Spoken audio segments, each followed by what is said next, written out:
Are you interested in real estate investing but not quite sure where to get started? Do you want to get the know-hows on creating ongoing passive income using the buy and hold strategy? Hi, I'm Janice Bowles, licensed realtor and co-founder of B Premier Ventures, a real estate development and consulting firm where we buy and beautify distressed real estate, renovate it, and resell for profit. With over 15 years of investing experience, B Premier has extensive knowledge in rural land development, fix and flips, and rental acquisitions. B Premier's current portfolio consists of properties within Florida and Virginia. Our firm's services includes investor project consulting, project management, and group coaching. For more information, visit our website at bpremierventures.com and schedule a complimentary discovery session or subscribe to our email list. It's free. Follow me on Instagram at Janice Bowles for additional real estate investing tips. B Premier Ventures, we buy and beautify.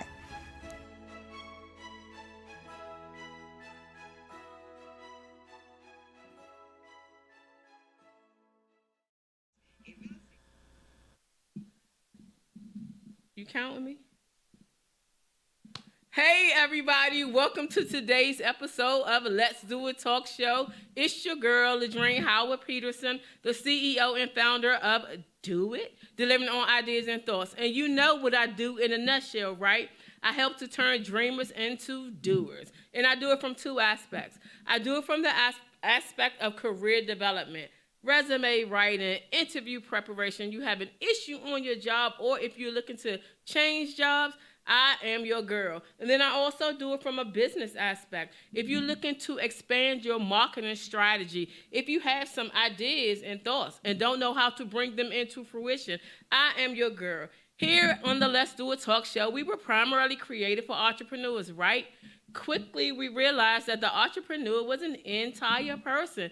So we talk about faith, we talk about finances, we talk about the future, and families and relationships. So today's episode, I'm really excited about this one. So it is titled, Self is a Full-Time Job. So if you follow me on social media, you saw I started playing a little bit with words that begin with self-motivation, or some other one, self-motivation, self-care, self-awareness, all of these things. And when it all boils down to is what? Self is a full-time job. My guest today is I think like this is the count where she's supposed to become a co-host if she had come one more time, but is none other than Reverend A. Colette Rice. And actually the topic of the show was pulled from, she always says this, and I was like, and I like it when she says it. So I was like, let's talk about it and go a little in depth. But you know what I do before I jump into the show, right? I talk about my week and my weekend, and boy, was it one. So, gonna run the video, and you'll just see it started off with the Vegas flight. So first of all, my cousin and I, we were trying to work out the little system so that the empty seat would be middle, right? We paid a little bit for our seat, and nonetheless, we gained a new family member, Jake. My cousin adopted him, and he became my new cousin. Him and his friends ate up all of our snacks. But me, I stayed by the pool most of the time, and the time I tried to stay in East Coast time, which was like very challenging because I worked the first couple of days. I had my workspace, but then Benihana was like a real touching moment for me. It was good, food was good, but I was complaining in my head because, you know, they could have like lessened up the number of people that are at the table. But anyway, I ended up meeting this beautiful couple, and we engaged, 90-year-old, the woman, and 89 was the man. And they ended up paying for our food. We exchanged telephone numbers and everything. So be careful of the thoughts that are in your head.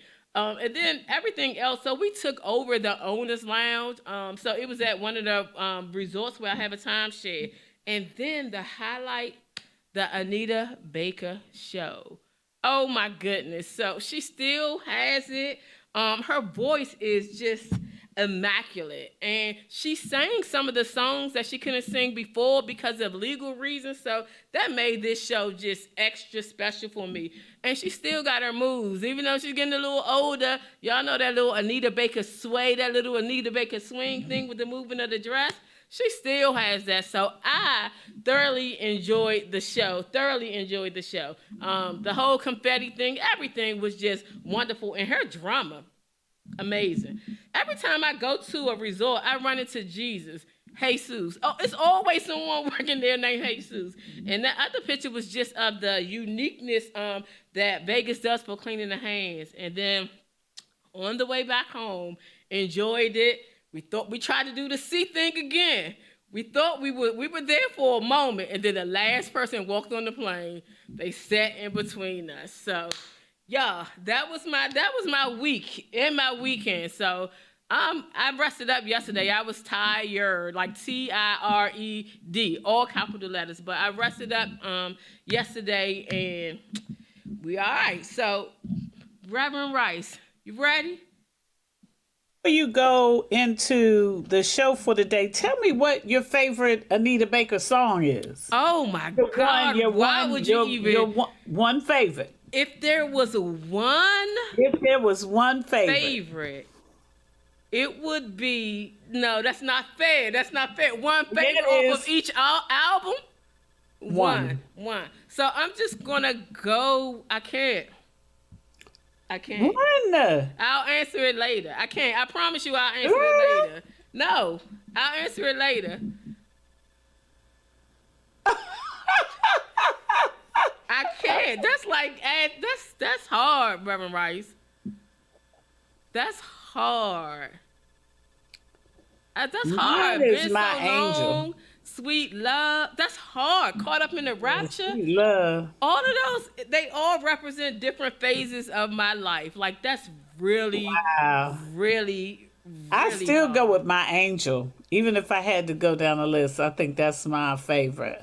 And that's the one that she sang this time that she normally couldn't sing because of legal reasons. And when I tell you she sang she sang it. But that's not my favorite. I love that song, favorite. But that's not my all-time favorite. Okay. So I'll wait because I do want to hear it before the show is over. Definitely. I will tell you after the break. We have like a minute for break. I'm going to tell you that's a hard one. Me and my friend Kim, shout out to Kim. Me and her, Anita Baker fans from knee high up, and we always have this thing of what's your favorite song? And we can narrow it down to the albums. Sometimes, depending on your mood and how you feeling, I can go between Songstress and Caught Up in the Rapture. So I can't even pick an album right now. Okay, I'll get it after the break. All right. So, Reverend Rice, can you just tell a little bit about you? Why do you always I don't like that. I don't like All right. So Reverend Rice is an executive pastor of Mount Enon Baptist Church. She is the author of Wit and Wisdom. She is a phenomenal teacher, phenomenal preacher, and a songstress, right? I haven't heard that much of it. I still have my birthday song from a couple years ago. But other than that, just an all-round joyful person. And one of the things that I really appreciate, your wittiness, and although you always come from a standpoint of biblical, you not all churchy up, right? You bring it real and you get, that whole thing. So that's what I sincerely love about you, and I appreciate you on so many different levels. So we're not going to get all into that, right? You're mushy. Okay. Right. Not mushy. I got my hug from you yesterday. I'm good with that. Right? Right. First time in a long time. I know. All right. So self is a full-time job. This is really, you say this a lot. Right. Over time, when you say it, it means certain things to me. And of course, I have my own interpretation. But I was like, that would be great to have a show to specifically ask her, What what do you mean when you say that? So here we are. Right, What do right. you actually mean when you say that? Right. Thank you, Ladrine, so much for having me. And thank you for just being such a wonderful friend, wonderful woman of God. I appreciate you so much and love and care for you as well. And always a pleasure to be part of your platform and sharing in your program this evening. So thank you. I love that. I probably do say it more often than I even realize because it resonates with me so much and always has. When I think about, I so enjoyed talking with you about it earlier, and look forward to the discussion tonight because you even illuminated some things that I really did not think about. With regard to this particular saying that keeps me grounded.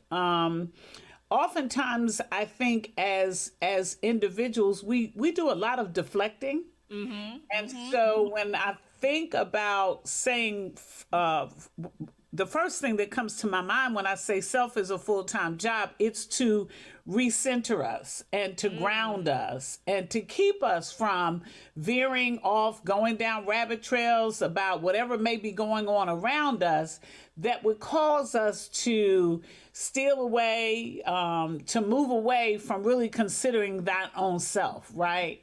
That oftentimes in life, we don't want to look at ourselves because looking at ourselves can oftentimes be an uncomfortable position to be in. Would you agree? Yes. And I like Yeah. that. A Yeah. whole lot. Yeah, it's hard to look at ourselves. And I think oftentimes when you see people when they're unhappy and they're discontent and they're cantankerous, they're argumentative, they do all of these things. A lot of times that's driven by a spirit of deflection, that if I can deflect and project really onto you, then it keeps me from having to consider myself. And considering myself can be quite the challenge. It can be very rewarding for the Right. one that's willing to do it, right? Right. I love Craig Rochelle's. We talked about his book about dangerous prayers, Yes. right? And one of the prayers is "Search me," and that particular prayer, when you think about Psalm 139, when David in the latter verses, verse 23 and 24, he offers himself up to God and he says, "Search me," Yes. Yes. right? And Right? yes. Mm-hmm. And know me, right? Search me and know me, search my heart and see, right? He's asking God to look in. The psalmist is saying, see me and see if there's any wicked way in me and lead me in the way everlasting. And so he gives emphasis to that as well, that, and then oftentimes, and I've said this before too, which goes into that as well, is that we rarely see ourselves as other people see us. So if we don't see ourselves as other people see us, then oftentimes how we see us, it makes it clear that the likelihood is that we don't always have a clear perception or clear picture either, right? And so Yes. unless you go with the premise that this is a full-time and I'm not talking about from a selfish perspective or a Right. self-centric perspective, but Right. if I want to be the best version of me that God has designed me to be, then I'm going to have to be preoccupied with me being my best, right? Which is going to cause me to have to do the assessment. It's going to cause me to have to offer myself up to be before God, so that He can prune me and tune me, right, Yes. and perfect me, and so that's what's required. So that's my initial kind of. I love that. I love that. So as I shared with you earlier, mine was a little different. The third one we have like unison with that. But one of the things that you talked about in terms of search me, um, Yeah. man, that blind side and that blind spot. Woo! can be a horrible thing. And that's why it's imperative and very important that you have people around you that genuinely love you and genuinely care for you. Because either way, if you have someone who's like a yes man or don't want to hurt your feelings, you're going to remain blind. If you have someone who's coming from a negative space, right, and they're telling you because they see your blind spot, but they're telling you in a derogatory way or anything, that can mess you up. So I'm telling you, I'm very particular about the people that I'm around and that the people that I hang with and the people that I call friend, because it's a serious thing. And I know, like, coming up, for various reasons, people will often say I was mean, right? Okay. In all sincerity, my closest friends would never say that. My closest friends are like shocked when someone says that. That was because that's how we rolled in our relationship. But it's that whole aspect of like coming up. Oh my God, my blind spots. I had some really blind spots in terms of now I smile, laugh all the time or what have you. But people used to be like, what's wrong? I'm like, what's wrong? What are you talking about? My standard regular face was like almost like a mug. And so people would question it. So that's just one small thing. So when you talked about like search me, I didn't know. When I looked in the mirror, of course I might have smiled, laughed or something, but I didn't see what other people saw. Right? So it's very, very, very imperative that you have people around you that will honestly, tell you in a constructive way to help you out with your blind sides until you get to the point of being able to see them. Some other things we know about ourselves, right? Whether we run away from them, whether we truly want to face them and deal with them or not.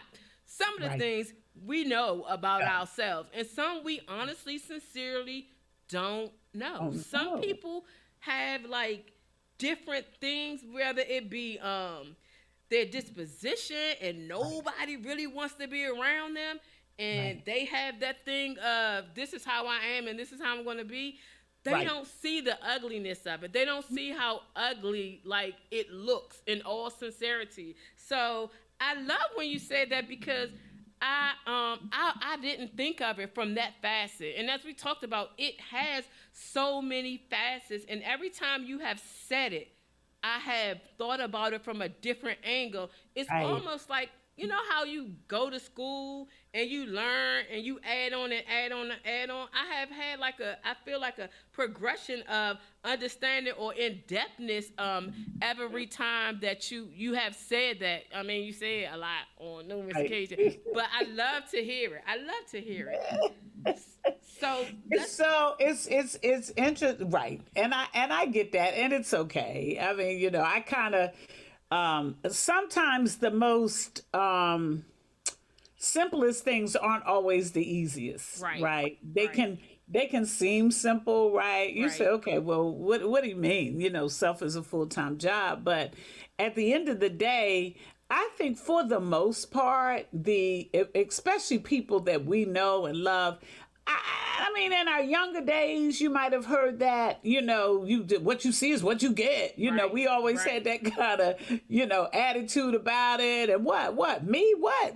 We don't want to really receive it. Sometimes it's hard. Sometimes it's difficult when people show you but when we get the heart of Christ, right? When part of it is because we've been transformed, right? And we know that our transformation is a daily, the road to perfection is always under construction. So it's a daily journey that we take to becoming more like Christ, right?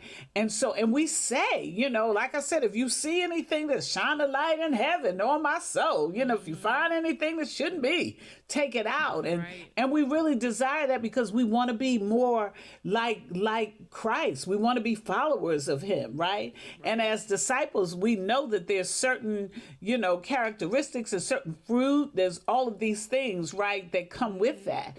And when we miss that, we just miss an amazing opportunity to represent him before the world, because we're ambassadors. And I'm not talking about in the third heaven. You know what I mean? I'm not talking about that. I'm talking about in the simple things. Like, how do you transform how can you transform a space? How can you be the thermostat and not the thermometer? How can you take a space and an environment and make it different, for God? How can you show light and love to people? And you can't do that if you're not willing to look at yourself and change. I had an amazing experience today while in the Safeway. I was in the Safeway and I went to the counter to get some cheese and some lunch meat. And the lady there was, oh gosh, she was just so cold and so, rigid and that kind of thing. But when she came up to me and she said, "How can I help you?" It was like, "How can I help you?" It was a bark. She barked it. And I was like, "Ooh, okay.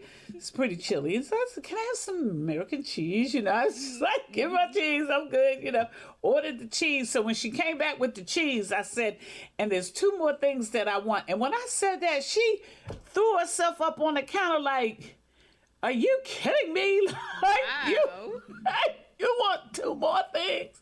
And so I had a choice in that moment.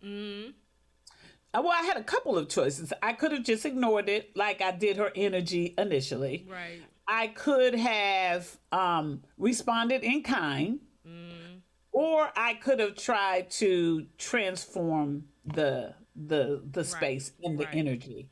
And so I chose the third, to transform the energy. And so, my other favorite line in that space is, "Are you okay?" And so when you should see her face when I asked her that, because she was in shock, but I meant it. I was like, "Are you okay?" She said, "Yeah, I'm all right." And I said, are you sure?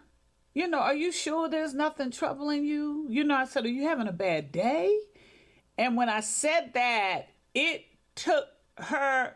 When I tell you, I watched this woman go from lamenting, and she started dancing with my meat, and she was like, "Let me see if I can get you." And I'm sure that might have been like, "Is she gonna report me or what?" But it was just a total. And by the time she finished, she brought my meat from around the counter and handed it to me. And I patted her on the back and I said, "There'll always be brighter days," and to be encouraged. I just kind of, took a moment to give her some affirmation and prayerfully help her to get through I could see her eyes and I just started to think about what could be, and I can't even begin to imagine, but I still wanted to go. As women, I think we need to do that. As human, I think we need to find the humanity in people. I think we need to just try and meet people where, she had dark circles around her eyes and all of this. And I said, and I just started just imagining what might have driven her to be in that space and not taking that on myself. Here again, right? That I didn't take on her energy and make it mine, but I also, without a whole lot of effort, and that's what we have to realize. It don't take a whole lot of effort to try and bring some sunshine to somebody else's day. It doesn't take a whole lot of effort, to help her in that space where she was finding struggle.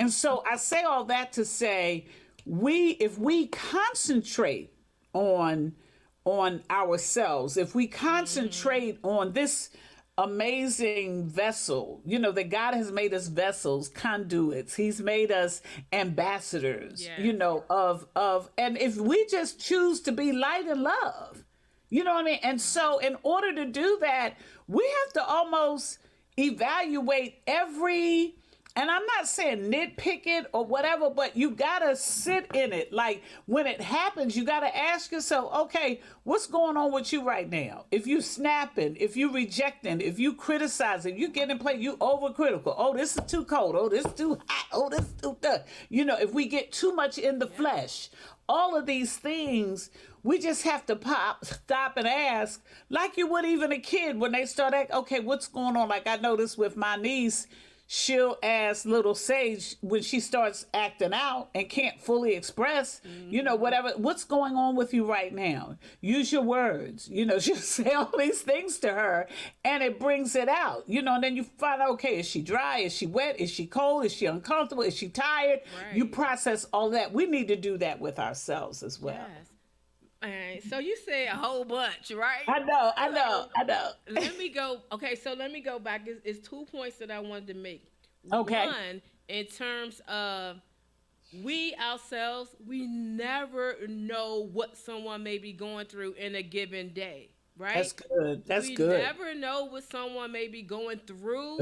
That's good. Some people are they have a negative disposition and they have Right. negative ways.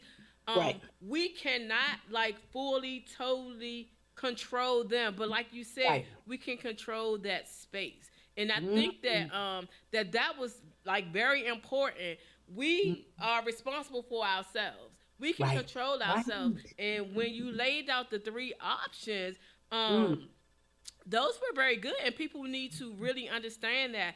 But I also would say it comes with progression, and it comes with your makeup of how you grew up. If you grew up True. around argumentative spaces, you're gonna give that back. If you grew up around like my eldest grandson, we used to be a little concerned.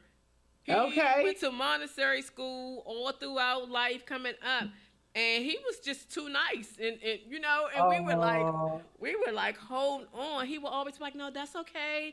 Like anything that happened, it would be like we would be like, that's not okay.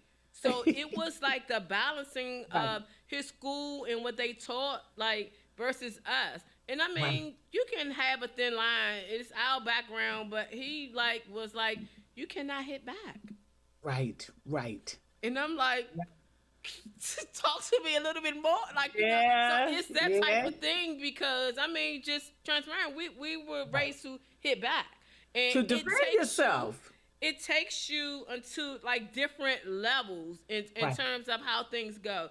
Not only like with hitting, like coming up, arguing various things, it will elevate to a certain thing. You knocked my mother off my shoulder. That was wrong. I'm playing with that. Right. No, the stick. It was okay. Knock this. We would do the popsicle stick. Right. Oh, we going at it. Right. But I'm joking. But I'm like, Oh, but I that's can what we did. definitely like and I'll use myself because we're talking about self. I can definitely use myself and see my transition and Your growth. yes. And it was like before it was more of a defense mechanism. I would definitely say that.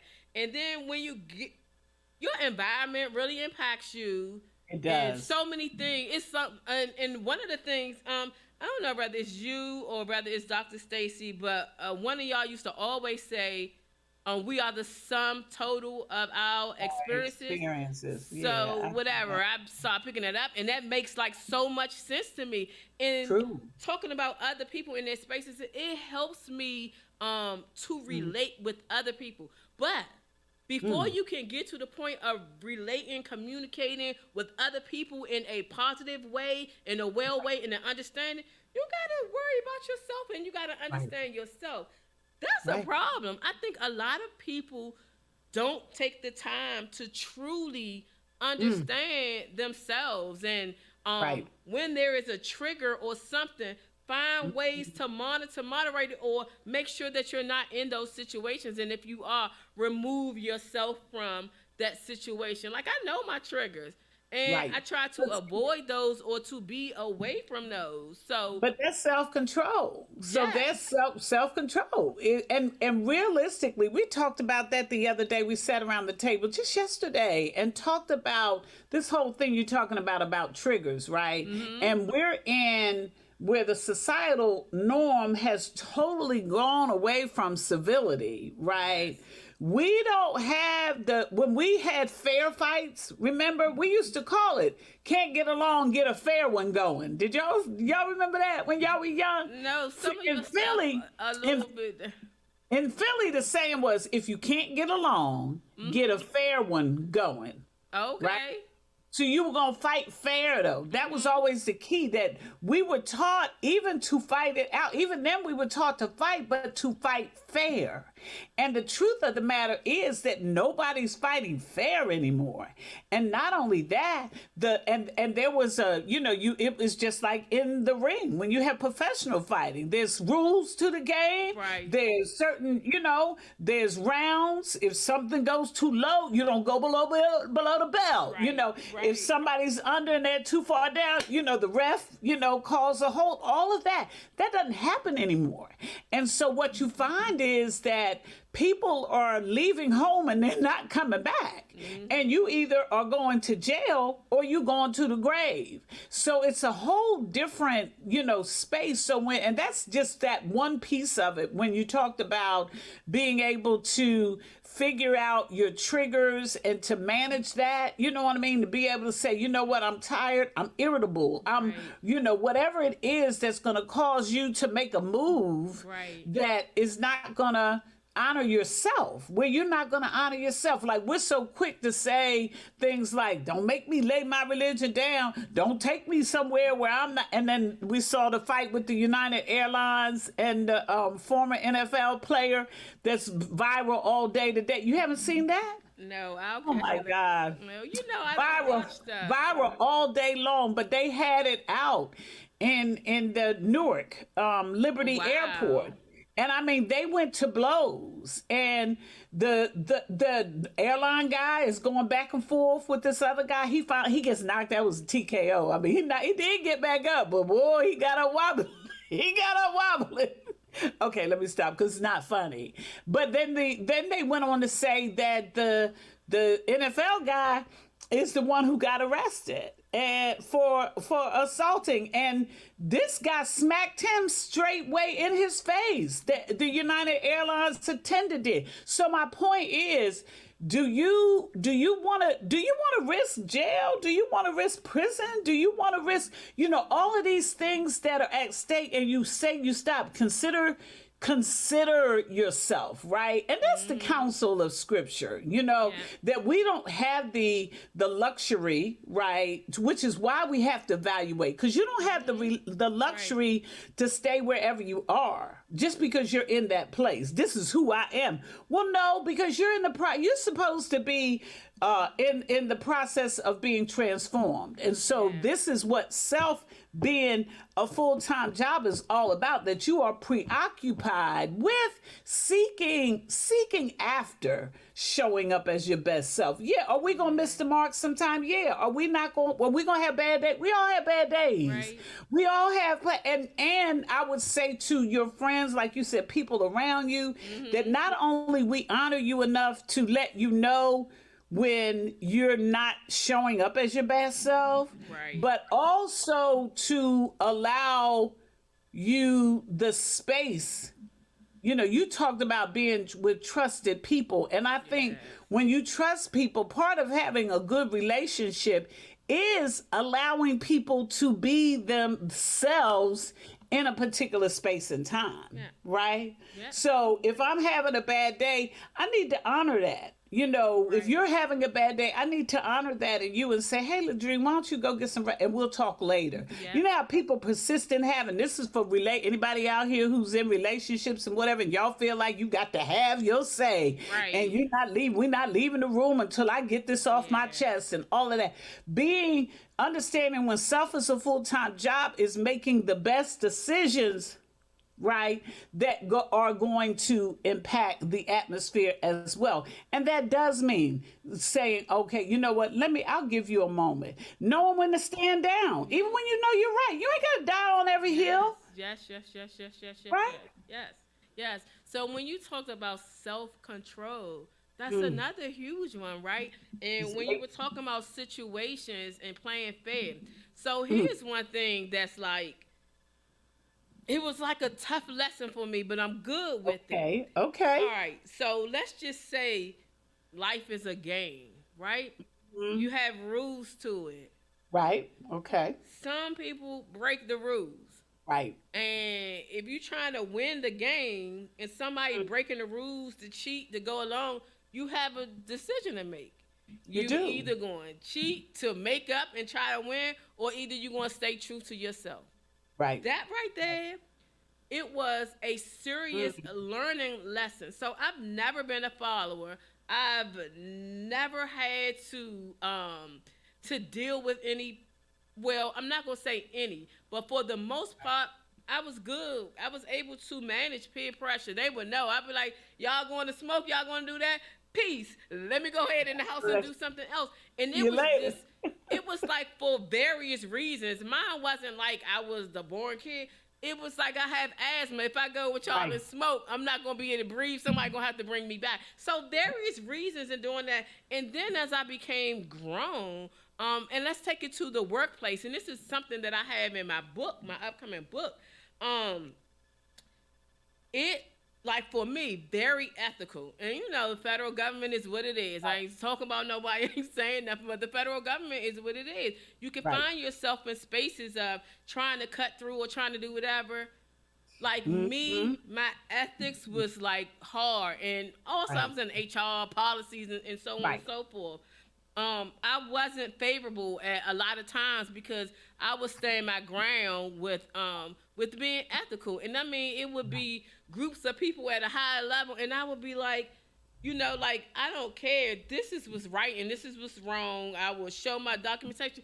But it's still at a point, in the points where I was right, I would be like, let me just find another job because we are going to have a problem here. So I've seen people under pressure that give in. And I'm like, oh my goodness. You know what I mean? But that's them and that's me. So again, you have to be able to manage yourself. You have to be able to take the licks and deal with various things. And I've always been okay with being the outside. I mean, I was popular all my life. I was popular. But I did not have a problem. My introverted self, I did not have a problem with stepping away from various things because I'm a thinker, a strategic thinker. And I will always be like, what's the outcome? What might happen? There you go. And I would be like, you know what?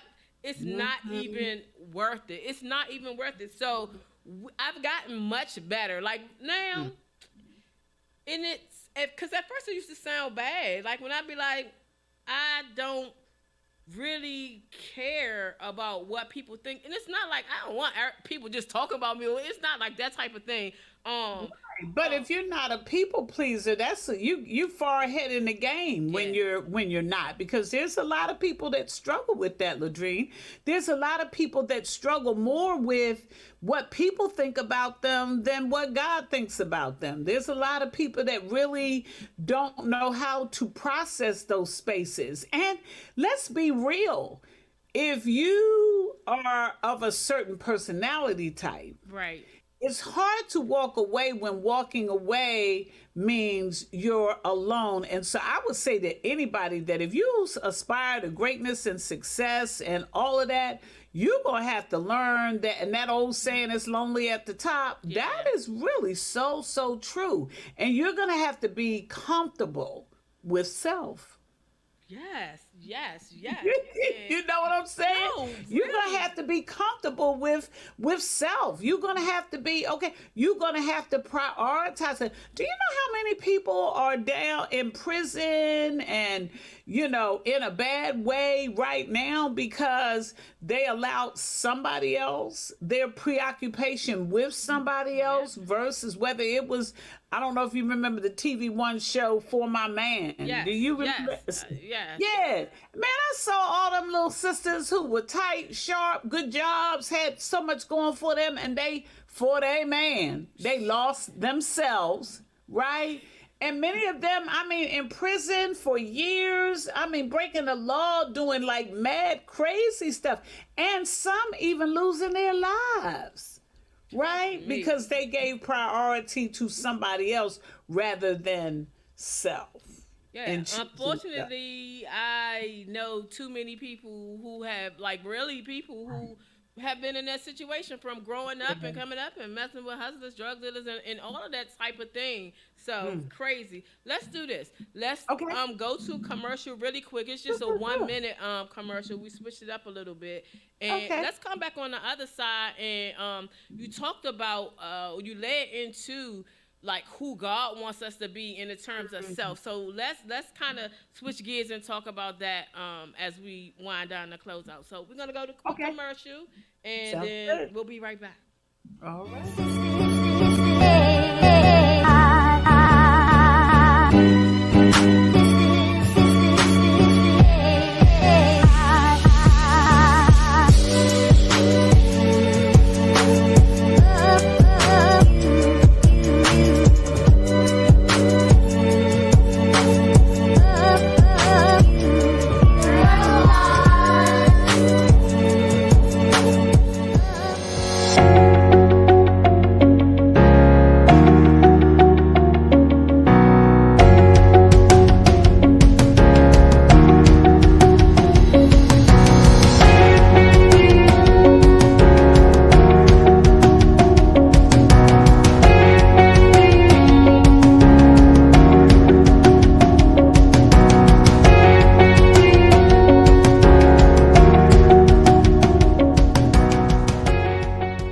Welcome back, everyone. Quick commercial, quick break, and we're gonna jump right back into the topic. But if you do not follow us on social media, please do so.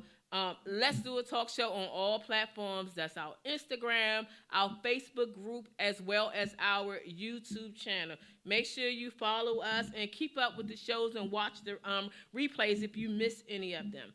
During the commercial, you got to see the video, a little bit of the Inspire magazine cover page. Shout out to all of the co-authors and my partner, not in crime. Latasha is just my partner. All of the ladies of We All Grieve Differently, and also Lisa's husband. Excited about the magazine.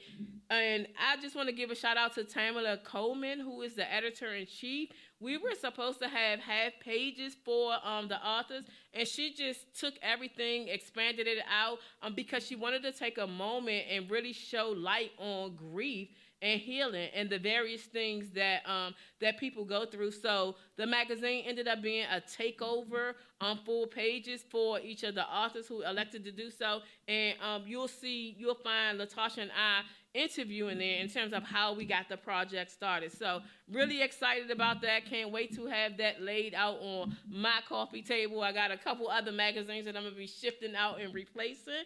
And then the next thing, oh my God. So I'm super excited about my book, The Climb. So this is actually the book that I have been working on for some time. And my goal is for my 30 year. So I still have a little bit of time until October, but we're going to go ahead and push this baby out. So I'm excited about it. We got a couple of loose ends that we need to tie up my creativity at the last moment. So I know I'm driving them crazy. I'm driving myself. I'm driving myself crazy too. But just wanted to share my cover page and shout out to My Asia. My Asia is a young graphic artist, and she actually did the cover for We All Grieve Differently and We All Heal Differently. So she worked with me on the cover page, and when I tell you, she hit it on the spot. I love her creativity. So I'm excited about the book.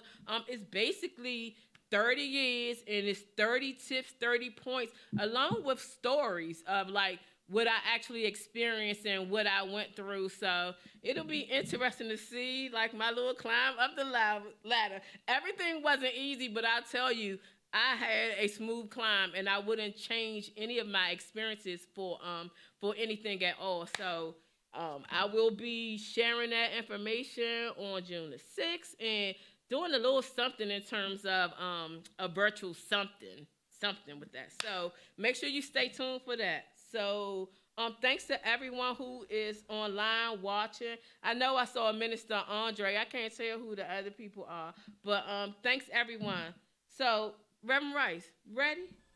Yeah. All right. So I'm gonna do a little bit of this and that to kind of like break it up, and then Okay. we'll jump back into the other ones. So let's see here. So this or that. Do you prefer to vacation at the beach or a place with a pool? See, you're not right. I know. I honestly Not started to right. send these to you in advance because it wasn't that easy. I Yeah. am a beach. I am a beach. I'm a beach person, and I just left the beach, and this is why I love the sound of the waves. I love to see the sunrises, but if it's the beach, it's got to be oceanfront, and I Yes. really got to be able to see it. But to be honest with you, I think for like an everyday in and out for me, it's the pool because the pool is easy. It's just easy, and it's pool.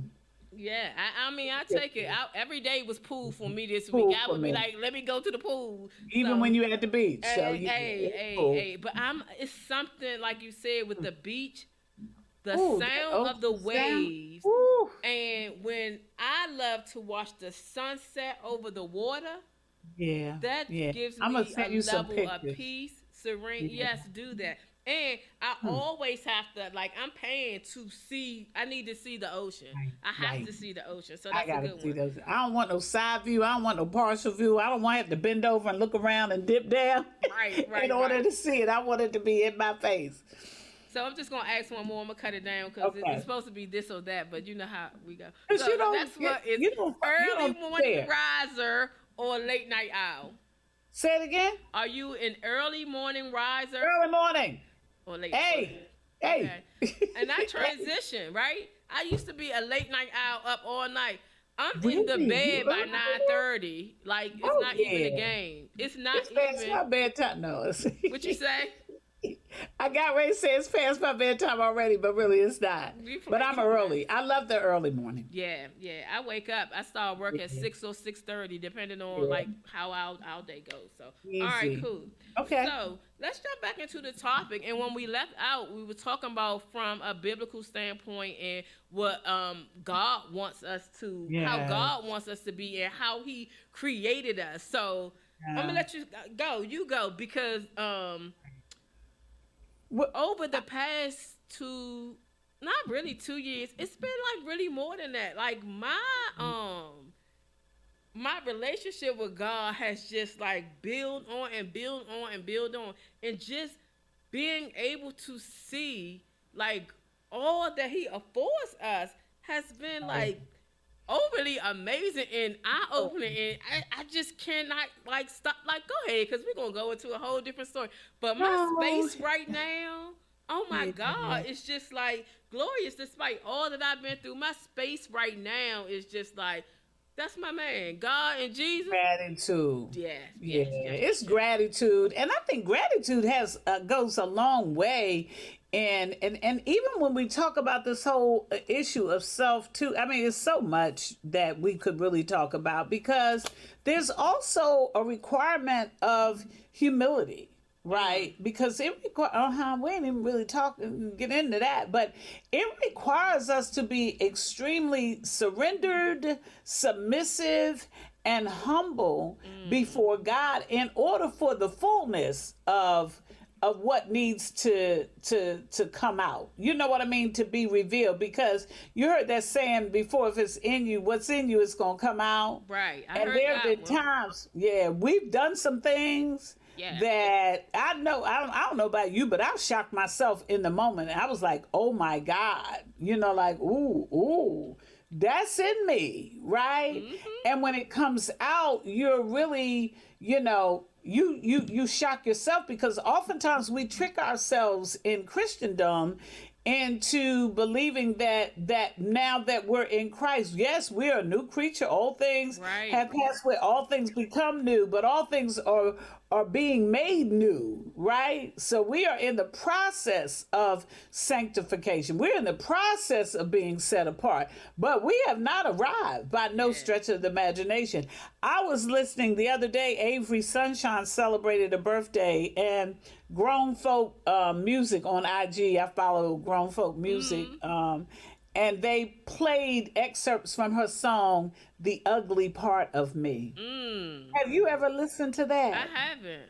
You should listen to Avery Sunshine's That's Just the Ugly Part of Me. Okay. And what I love about that, it's really what we're talking about now, that we're willing to sit in and go through this process of self-examination, right? And that's really what sanctification is all about. It's the process by which we're made partakers of the holiness of God. And that process is watchfulness, self-examination, watchfulness, and prayer, right? Yeah.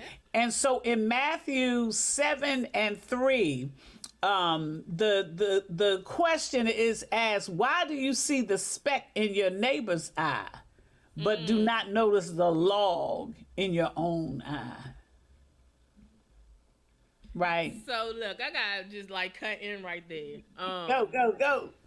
So when I was going to Community of Hope years ago, I think I've been at Mount Eden for like 12 years now. When I was going to, I think it's like 12 years. Community of Hope, not Reverend Tony Lee, but Bill Lee. Okay. And whenever he was like the guest preacher, he would always have props. We always knew he was in for something, right? He had a log, and he used it as the example. When I tell you, like, there are sermons and various things that when it only take you one time. Some things you hear different times over and over, and you get things out of it. I'm telling you, when he did that sermon, it checked me like really, really, really, really, really hard. So it just made me think about that. I'm telling you, I can you know how we have like in a child, when a child grows up, you have it and you do your markings on the wall. Yeah, as their growth progression. I could do some markings on my wall because, and I mean, I was never like a bad child. Honestly, I was not a bad child. And it's so funny. So, vacationing, I was with my older cousin. Okay. And I'm going to tell you this one thing, then we're going to get back on topic. So, we're talking about self-examination, self-awareness, and all of these things. She said, first of all, this is our first time vacationing, and we did back-to-back. She wanted to see Maxwell. I wanted to see Anita Baker, so we went with each other. And when we first got into Orlando and we got our little groove, we were cool. And she said, just to be honest, I wasn't sure. I was like, how's it going to be vacationing with you? And I said, funny that you said that. I had a whole conversation with Martisha, my oldest daughter, and was like, I don't know about this. So we both had the same feelings. And I was like, why? I was asking each other, I said, let's be honest and have an open conversation. She said, when you were in your 20s, it was like every time I said something to you, not necessarily everybody, but every time I said something to you, you would snap. And I was like, really? Wow. Me? She was like, yes. She said it was not to everybody else. You were your everything. And then you know what? it went back. So the book that we're reading with the pastor. Attachments. Yes. So I had my book with me, and I had did the attachment project and everything, and pulled it out. And you said immediately, I said, you know what? I know why I did that to you. And she was like, I said, I never thought about it before. She used to braid my hair when I was little. She hurt you? And when she put grease my scalp, the Royal Crown grease or either the blue grease, and I will feel, touch, or scratch or whatever, she would pop my hand. She was the first one. My mom didn't beat me until we got a little bit older. So she was the first one that popped my hand. So my reaction to her was like, oh my gosh, she's mean, she's whatever. So when I got old enough, because in our family, we respect our elders. We don't even play. Like, we don't cuss them. We don't play. And I said to her, you know what? You said it was in my 20s? She was like, yeah. I said, because I was grown then, and I was getting you back for all that you did. And I was like, feeling like you can't touch me. But I'm telling you, your reaction, the various things you do, everything that you do, you can go back to your childhood or a memory. And I was like, I am so sorry. Like, now apologize from popping me, from giving me my first experience. But that was so interesting how we talked through that, because I didn't realize that I was mean to her. But immediately when she said it, I was like, oh yeah, I was on get back. Like, you would beat me. You would do, it wasn't like my butt, but she would pop my hands, and I would be like, oh my God, head be itching. I'd be scared, nervous all around that. So I was like, yeah. But go ahead. But I was saying that to say, like, when you dig down into yourself, understanding, I'm telling you, I can do my markings on my wall. I can have my triggers and my experiences with people in terms of how, if I pull back on somebody, they normally did something. It doesn't stop my love, but it's like you used to be right here. Like, it's this in terms of trust and things like that. So that was good. Go ahead. It just made me think that's that. real good, because that's what all of that is about. Your attachment style. Yes. That study it amazes me too, because the key is, and I was listening to a couple of podcasts today on therapy for Black girls, and I was just really getting into the podcast. They were so amazing, just in opening up things. And at the end of the day, I think that it's just very important for us to conclude that really self is a full-time job. Definitely. And it's a necessary employment, if you will. You know what I mean? That. That's a nice little add-on. That's a nice add-on to it.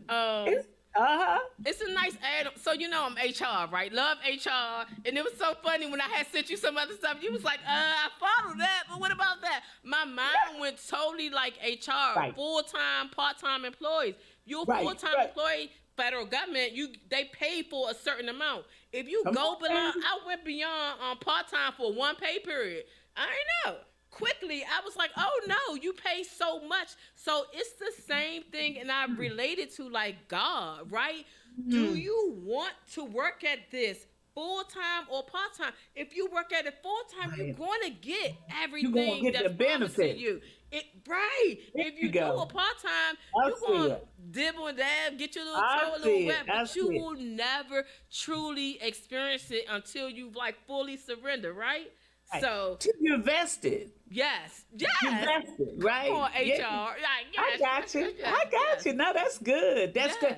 And that's facts. I mean, at the end of the day, it's all, what do we say? You gonna get out of it what you put into it. Yeah. Yeah. Exactly. So when you started off in terms of your interpretation, I'm glad that I didn't know like exactly fully what it was like before. Definitely eye-opening, and it's just amazing how people have their own interpretations and how they pull from various things. I promise you, every time you would say that, I would be like, oh my goodness, and it would make me just think like further. It sparks my attention and interest. And in singles ministry, Minister Durham had brought it up one time and said, the saying, self is a full-time job. Reverend Rice always said that. And it was like a whole different topic, but another thing. So steadily going. So my original interpretations, and we kind of like walked through them. One is you have enough going on in your own life to be worrying about others. Like, it's so much that you have going on. And this can also be like problematic for a people pleaser. You're supposed to help one another. You're supposed to love one another. My youngest daughter, Giovanni, she used to have the problem of overly helping people, then would come to me for help. And I would try to explain to her, you know what's happening here? I'm helping them. I'm paying for, so I just paid, you know what? I would try to break it down so that she understood. I love her sensitivity and her caring about other people. And she's not a pushover. She's just so free. She's so an empath. caring. And sometimes it was to a fault. And I had to, like, you know, state that, because when somebody did her wrong after that happened, oh, her cutoff game, it was totally different. And then when I would try to soften her up, it was just like, you know, that type of thing. So that, you have to be careful with that. Like, you have to take care of your needs. And I do know the Bible. I know how it operates, but it's like, when you are the head or the lender, you need to be responsible with it. And he gives those that responsibility that can manage it. Because you start with a little bit, you have to be able to manage it over a whole lot. So that was one of the things that when I first started, I would be like, okay, take care of yourself. It was almost like, you know, make sure that you suffice. Make sure you're not pouring from an empty cup. Rather, it's money, time, energy, or whatever it is. Then the second one, it's kind of similar, but I mean it in a different way. If you focus on managing yourself, you will barely have enough time, enough to be in other people's business. That one is point blank, mind your business. But that's true, because in Thessalonians, and I think it's 2 Thessalonians, it says, study to be quiet. Yes. And tend to your own business. Yes. That's what that passage says, and it really is important. And isn't there something that had to be recorded in Scripture, that you had to tell people to keep your mouth shut and mind your business? Keep your mouth shut and mind your business. Everything is recorded in Scripture. Like, for real, when we go through it, because this is so relevant for social media. People are killing themselves and doing everything because they're in the comparison stage of watching what somebody else is doing. They can be doing the greatest thing ever. Like the young lady, I think she was Miss America or some type of crown person. Suicide. And she got overwhelmed with trying to do. Baby, you done got a crown. You know what I mean? So it's those type of things. So we have to really manage ourselves and mind our own business. In us, each individual person has greatness. I love working with my clients. I love all of them, whether it's business, whether it's from even my personal, my friends that are personal. Some of them are my clients as well. But I love going into these discussions because the same way people don't see their blind spots, people often water down their greatness. Like, they water down their greatness. And for me, I don't sugarcoat or play or overly hype nobody. Like, if I say something, I sincerely and truly mean it. And I have like an eye and a thought where I see stuff in people and I will be like, oh my God. And then after we go through a session, like, just seeing their face and joy, them spitting out a little something, and I done went around, and I laugh at you all the time because every time something go on, it was something when it was like, you was like, can you just gather up something and post something for the church? And I was like, yeah, you was like, keep it simple. I'm telling you, that right there, like, makes me crack up laughing because I know how my creativity goes. You know what I mean?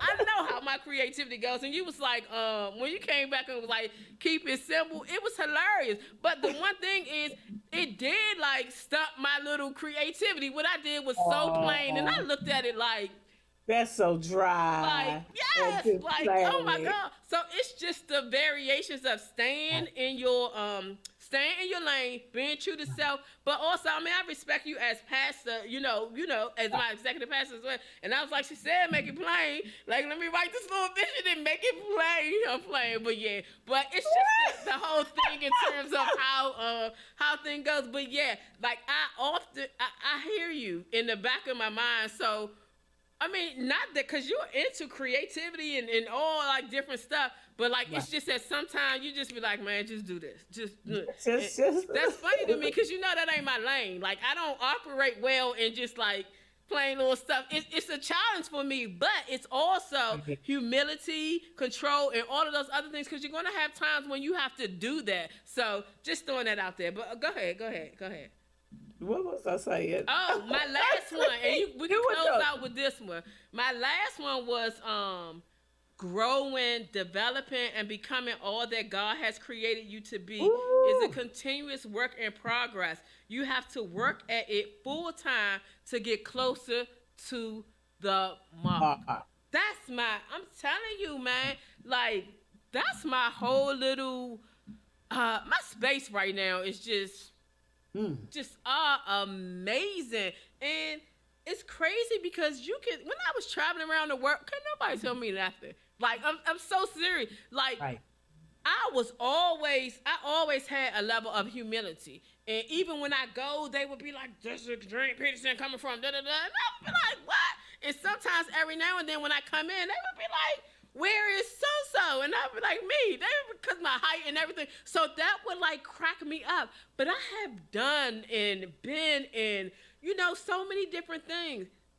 Where I am right now, nothing can even like match it. Nothing can match it. My level of peace, my relationship with God, my happiness, my just like everything. And everything in my life hasn't been good. You know what I mean? I've had ups and downs. I had some hills to climb. But it is when you have that relationship, it's just like you will go through your trials, right? Like it's not a cliche. You will go through it, but we handle grief, we handle situations, all types of trials differently. If you allow God into it, right? If you allow God into it, so that's why we have to be careful with self now. We have to like know that it's us, then it's God. It's us, and it's God. And a lot of times we try to answer things that are beyond our ability and capability to do.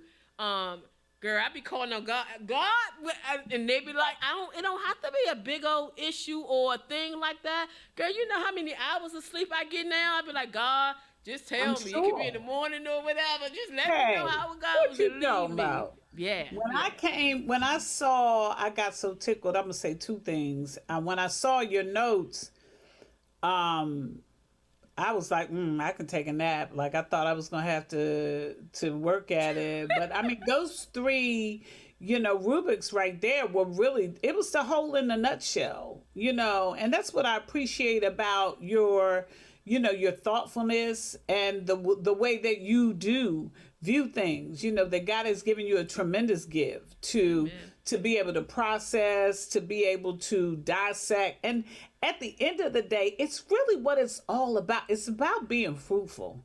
Yeah. You know what I mean? Which is at the essence of what delivering on ideas and thoughts is all about. You know what I mean? It's about fruit. And at the end of the day, I think that all of us want to be able to stand before just God, right? Yes. You don't have to discover the cure for cancer. You don't have to climb Mount Everest. You don't have to do any of that kind of stuff. All you have to do is to walk in purpose, to do what God has sent you. And see, this is the challenge when we talk about, and we can do that in another show. I even listened today about the impact of social media and Instagram and all. That was one of the podcasts that I listened to, and the impact that it has on Black women, because we carry so much on us, and no matter what, we still are achieving, still producing. And it seems like, yesterday my sister, she came back from a training, and she was in a training. She said, Colette, I'm sick of being the double, in the room. And she said, today I was the one, the only female, right? She said, no, I was the double because I was the only female and the only Black female. So all of the other people in this training were males, and they had to do I forgot the term for it, but it was a driving when you're doing security and detail, and they had to go through like Assimilation. huh? Assimilation.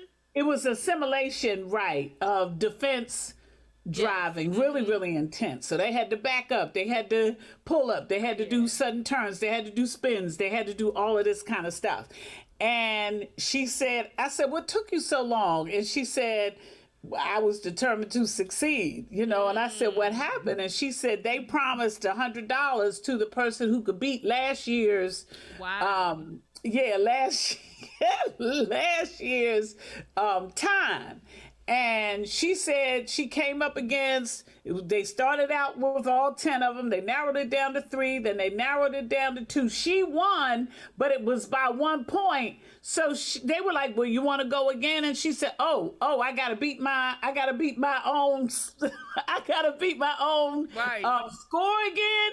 And, they got a little laugh out of that. But she went in there and beat her own score and came down 5 under that, right? That's what we were like. And she went in her pocket and she showed us 250s. We're like, I can't believe you got it. Yeah. But how amazing is that? And I say all that to say, no matter what, we're still putting in positions where we have to prove our worthiness, our greatness, our excellence, and I'm bragging on her now, and not just because she is my sister, but she's amazing. And I can say that to your point, about so many that they don't really get it. Like, do you see how awesome you are? And why we still have to stand on our head, we have to cut flips, we got to do all of this, right? You see me, you see me, you see me, right. It's our constant flow. And so I would want to just say to anybody that's listening right now is that it's only God.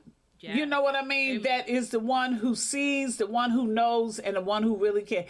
And it's really God that we want to please. And then I'm not talking about through theatrics or any of that, but I'm talking about showing up to allowing him to shine the light, that we might be the best that we can be, just at what we're tasked to do, right? And that's just giving your best. That's all you got to do, is to give your very best. Once you've given your very best, that's all that God requires. Yes. I'm trying to really end the show, but I have to say this, right? Okay. 2 points, and you made just excellent points. One, when you talked about gifts. God gives us gifts, right? But here's the thing. Everybody has them. Everybody has these wonderful, shining gifts. We have to activate them. And even, even in activating them, you have to be obedient, but you got to utilize them. You know how many people hold back on their gifts, which impacts other people from fulfilling their gifts, their mission, and everything? Yeah. It's a horrible thing, and it bothers me when I see it, but we have to have balance for ourselves, even with our gifts, and understand it. Humility comes along with it. You can't get too big-headed about it, and you can't push people where you're pushing them over the edge. But it was a picture from when I was in the 8th grade, and we were often every 3 years or so, me and my group, I was in a crew, right? The Good to Go girls. I was in the smart, gifted, and talented, but it was a crew. But we went to this party, and we were posing in a certain type of way. So they laugh at me now, you're not surprised in terms of your selfie and all of that. And we have a picture where everybody was looking different ways or whatever, and they were like, Dream made us stand in that pose or what have you. So you think of the things that people remember. Mine's man had a little I was not, and I hate when people call me aggressive. That's a problem for me. But I know that I do have. I have this thing where I hate silence and empty space and empty time. I'll jump in and I'll take control. But I have learned to allow other people to get. Everybody don't think as quick as I do. Everybody they do other things better. You see how long it took me how to cook. But sometimes it takes people to process things, and people process things in different ways, and they have like valuable things to say as well. So that one was like huge and big. No, I'm not Major Bandy, my childhood friend. You're a pastor now. You still he put you are aggressive. Don't do that. Don't do that. But it's that balance and understanding. So when you get yourself, you have to like be able to apply it and understand other people as they go. And the best, you talked about doing your best. People I can honestly say, I remember I had a conversation with you. You probably don't remember when I said, yeah, whatever. I don't always do my best. You was like, what? You don't? I was like, no, I don't always have to do my best. And it will be messed up depending on the environment or whatever. And it sounds so wrong, and it's not being cocky. Sometimes, like, my okay is good enough. I don't have to. But, like... And that's true. That's true. Yeah. But one of the things that I try to do now, I try to do my best. I know, don't care what other people say. My staff used to be like, she teamed too much. I know they used to be talking about me, like, because I always wanted the best. And even when they had high grades, I would tell them, you are going to get this. This is where you are, but here's where you can get this. I will, like, strategize with them to come up with different things. So that was the other point. So we're going to close out for real. And I'm going to close out with this one thing, and then I'm going to let you close out and do your thing. And then my last minute remarks are very quick. So one example, it was the Matters of the Heart thing, where it ironically had been like the upper title of the book projects, Matters of the Heart, and we were doing it for Mount Enid. When you had texted me and was like something, I read through it quickly, and I thought you were just asking me if I was going to be there, right? But whatever it was, I ended up like volunteering and accepting the offer to be on the panel. Here's the thing. You know, you would have noticed that a lot of times when we break out in group sessions, I'm the one that come back and say and talk. And it's because people will be quiet, and I don't like losing time, so I would jump in. That week, I was saying, I'm not going to talk. I'm going to let somebody else lead it, and I'm going to let them know. So it was funny. You was like, be on the panel. I was like, all right, this time, but the next time. And the next time, when I got on there, they were quiet, and they were always almost looking at me to say something. And I said, today, you know, I'm not going to say anything. There's so many other people on the line, And that's when the young lady, Jewel, had stepped in. You know what I mean? So it's those type of things where you understand, like, I know I can hold a conversation. I know I can keep it moving. But it's not all. Give other people a chance and give other people. And I love doing it, but it's give other people a chance and don't be critical about them and say, you know, it's those type of things. So those are the type of lessons that I'm really learning. And when you said that, it really stood out. Major, I'm not aggressive. I just like expressing my way, and I'm messing with Major. And you're a pastor now. Like, stop talking about old stuff. But Reverend Rice, thank you so much. Love this topic, and I just want to give you an opportunity as we close out, any last minute thoughts, and also your social media or contact information. Sure. Well, thank you so much. This was good. I always love our conversations and always tremendously blessed by them.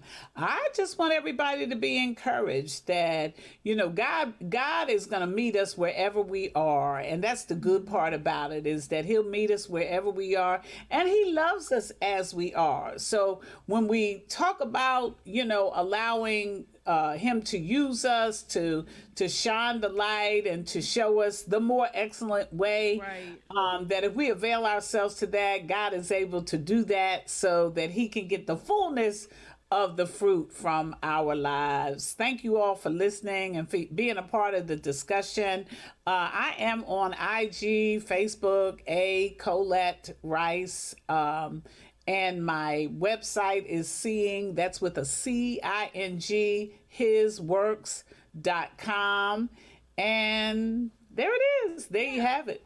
I appreciate you so much. I'm too. I'm gonna have you back. We're gonna have some other things. I'm telling you, you kind of like borderline, like co-host now. Colette, But also I wanna bring you on with my neighborhood friends. Like I speak about them often. I'm so proud of them.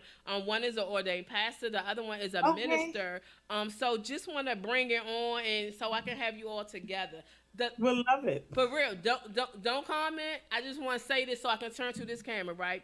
When you talked about the gifts and everything, so first of all, thank you for seeing, in me. But I also can't I wrote it down to say the moment. There is something in everyone, but you, my dear friend, you just have like a way with everything from a biblical standpoint too. I like that because it always stay grounded in that. But like we're friends, so we talk about other things and other ways, but you're not too churchy as I mentioned with it. So people feel that comfort because they know they're going to get the real and the trueness, and you don't shy away from how bad, just like I'm playing, how bad you were when you small. I was playing to put that in. But you don't shy away from you and the various things. But I mean, your gift is like way I love it. Let me just stop and end with that. I love it. Love our connection. I just love, like, even from afar, your prayers like got me through so many things before we even met each other. So I adore you and all that good stuff, too. and keep walking in your amazing gift. Amen. Thank Amen. you. Amen. Amen. All right, y'all. So thank you all for tuning in. I was excited about this topic, couldn't wait for it, and here you have it.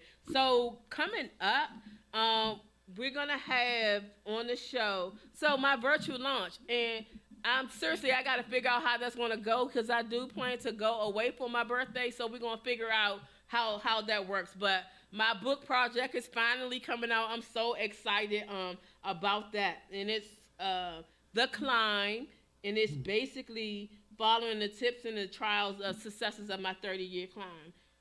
Money Making Monday is the second Monday in June. And then we're having all of these author takeovers. One is Arise Devotional Book by Felicia Edmond. And then the last one, y'all gonna have to make sure y'all tune in for all of them.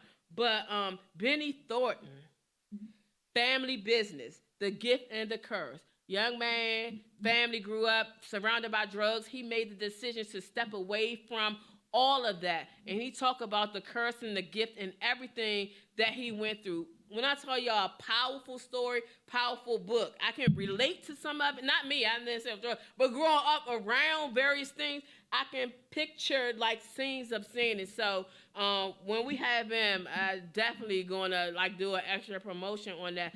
So proud of his outcome. So that's all I have. Keep on, catch me if you can. I got a couple little things coming up, but catch me if you can. And guess what? I'll see you all probably not next week.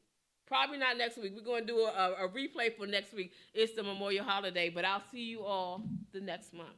So have a good one. Bye.